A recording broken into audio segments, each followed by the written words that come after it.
little learners.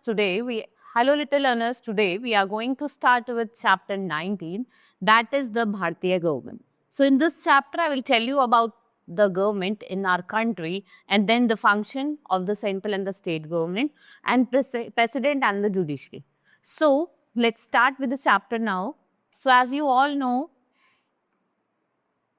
that Bharat has a democratic form of government, right? Which is the government in which the people, they elect their representative and they form their own government. So what is Bharat? It's a democratic form of government, which means it is a government of the people, for the people and by the people.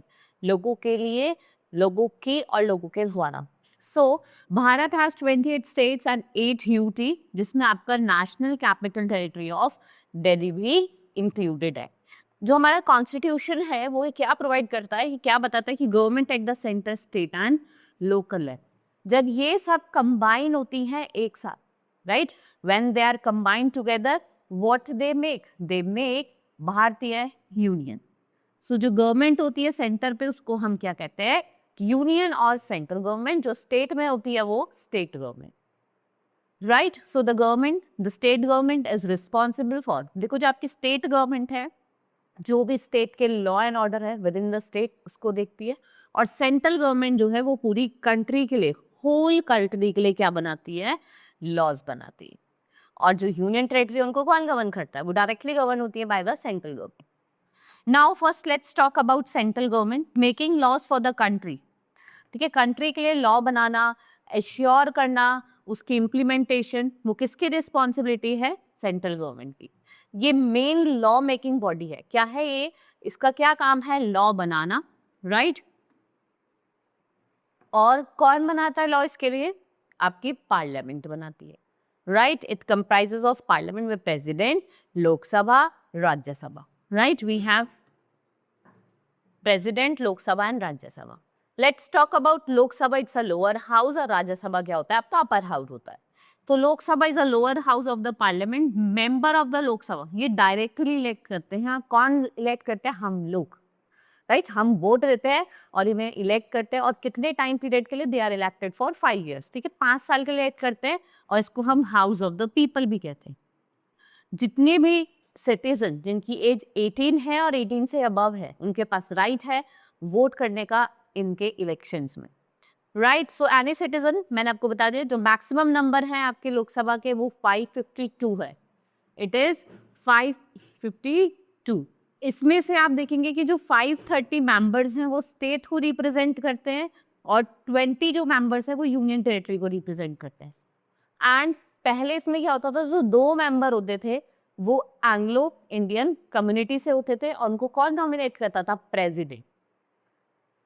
Next, any Bharatiya citizen who is more than 25 years of age, जिसकी age 25 years से ज्यादा है, वो लोकसभा के election के लिए elect हो सकता है, right. If elected by the people, the citizen will become the member of parliament. अगर भाई सिटीजन ने इलेक्ट करा है तो क्या बन जाएगा, मेंबर ऑफ पार्लियामेंट बन जाएगा, जिसे हम एमपी कहते हैं. द मेंबर ऑफ पार्लियामेंट वो क्या करते हैं, इलेक्ट करते हैं स्पीकर को लोकसभा के, और वो गाइड करते हैं प्रेसिडिंग, जो लोकसभा के प्रेसिडिंग होती है ना, मीटिंग्स होती है उनके भी. ही और she is assisted by deputy speaker. इसको डिप्टी स्पीकर असिस्ट करता है. And it's term is for 5 years. And after 5 years, हर 5 साल बाद क्या होते हैं, फ्रेश इलेक्शंस होते हैं. Next come Rajya Sabha.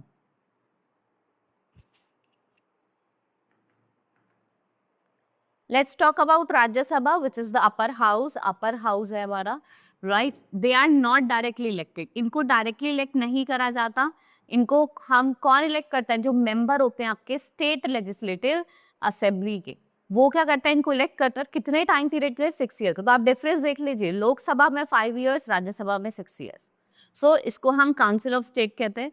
Vice president of Bharat, जो वाइस प्रेसिडेंट है हमारी कंट्री के, इंडिया के, वो इसके चेयरमैन होते हैं. और जो मैक्सिमम स्ट्रेंथ है वो 250 है. इसमें से 238 मेंबर इलेक्टेड है और 12 मेंबर नॉमिनेटेड है. और 1/3 मेंबर हर 2 साल बाद क्या होते हैं, आपके रिटायर होते हैं. ठीक है, जो 12 नॉमिनेटेड मेंबर है ये भी आपके अच्छे खासे, मतलब कोई अच्छा कोई लिटरेचर से है, कोई मतलब बैकग्राउंड जिनका अच्छा लिटरेचर से, कोई स्पोर्ट्स अथॉरिटी है, कुछ भी है, मतलब उसमें से होते हैं. President, head of the country.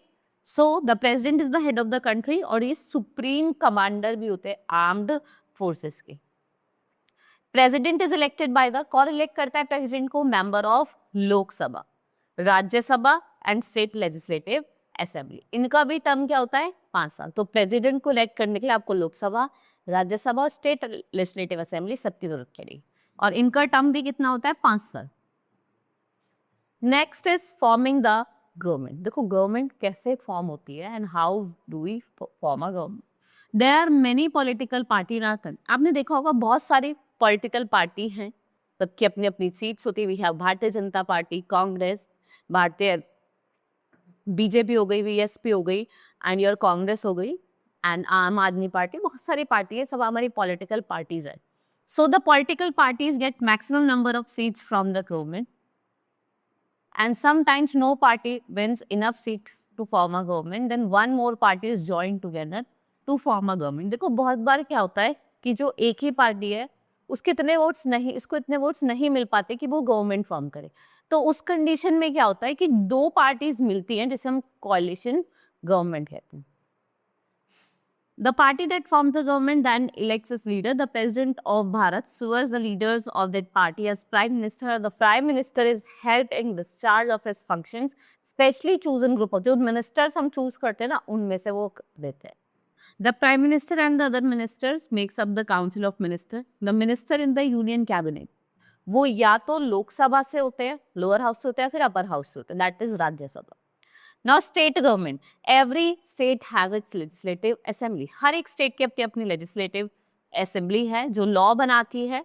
And we have MLAs, that is member of legislative assembly जो directly elect करे जाते हैं by the state people, by the vote, जिनकी age more than 18 है, right? And इनका term भी कितने का होता है? 5 साल का होता है, 5 years का. Head of the state government कौन होते हैं? Chief minister. And the chief minister chooses, chief minister अपने काउंसिल ऑफ मिनिस्टर को चूज करते हैं जो उनको हेल्प करेंगे टू रन द गवर्नमेंट. और जो हेड होता है स्टेट का वो गवर्नर होता है और आपका सेंट्रल का कौन होता है? प्रेसिडेंट होता है. और गवर्नर को कौन अपॉइंट करता है? The government is appoint. And who appoints governor? Governor is appointed by president. और इनका टर्म भी कितना होता है? 5 साल का होता है. Now you have to write this, you have to write the full form. MP, member of parliament, then MLA, member of legislative assembly, CM, chief minister, PM, prime minister. Right? यहाँ पे आपको नेम लिखना है. Governor of your state, speaker कौन है लोकसभा के और vice president कौन. Now judiciary. Judiciary wing of the government which safeguards the law and bring justice and punish those who break the law. Judiciary का क्या काम है? यह करती है अपने कंट्री को सेफ करती है, ठीक है, और लोगों को जस्टिस दिलवाती है और जिन्होंने गलत करा, जिन्होंने लॉ तोड़ा है, उन्हें पनिश करवाती है. Right? The judiciary consist of various courts in the country and their members are called जजेस. सुप्रीम कोर्ट जो न्यू दिल्ली में है, हाईएस्ट कोर्ट ऑफ अपील है. इस डिसीजन जो है, जो भी मैटर पे डिसीजन होगा वो फाइनल जजमेंट होगा, उसको कोई चेंज नहीं कर सकता. Right? So the Supreme Court has many judges, the highest being the Chief Justice of Bharat. They are appointed by President. जो CJI है, that is Chief Justice of India. इनको कौन इलेक्ट करता है? इनको हमारे प्रेसिडेंट इलेक्ट करते हैं. राइट? जो हाईएस्ट कोर्ट है स्टेट का वो हाई कोर्ट है. And then we have a district court जो अलग अलग डिस्ट्रिक्ट में होता है. तो जो आपका सबसे पहले आएगा वो सुप्रीम कोर्ट आएगा. ठीक है, सबसे पहले आपका सुप्रीम कोर्ट, फिर उसके नीचे high court and then district court. ठीक है, ये आपके क्या है? डिफरेंट टाइप्स ऑफ कोर्ट है. तो हाई सुप्रीम कोर्ट सबसे हाईएस्ट कोर्ट ऑफ अपील होगा. Right? So this is all in this chapter. Hope you understood. Now we will meet in the next class. That's all for today. Thank you.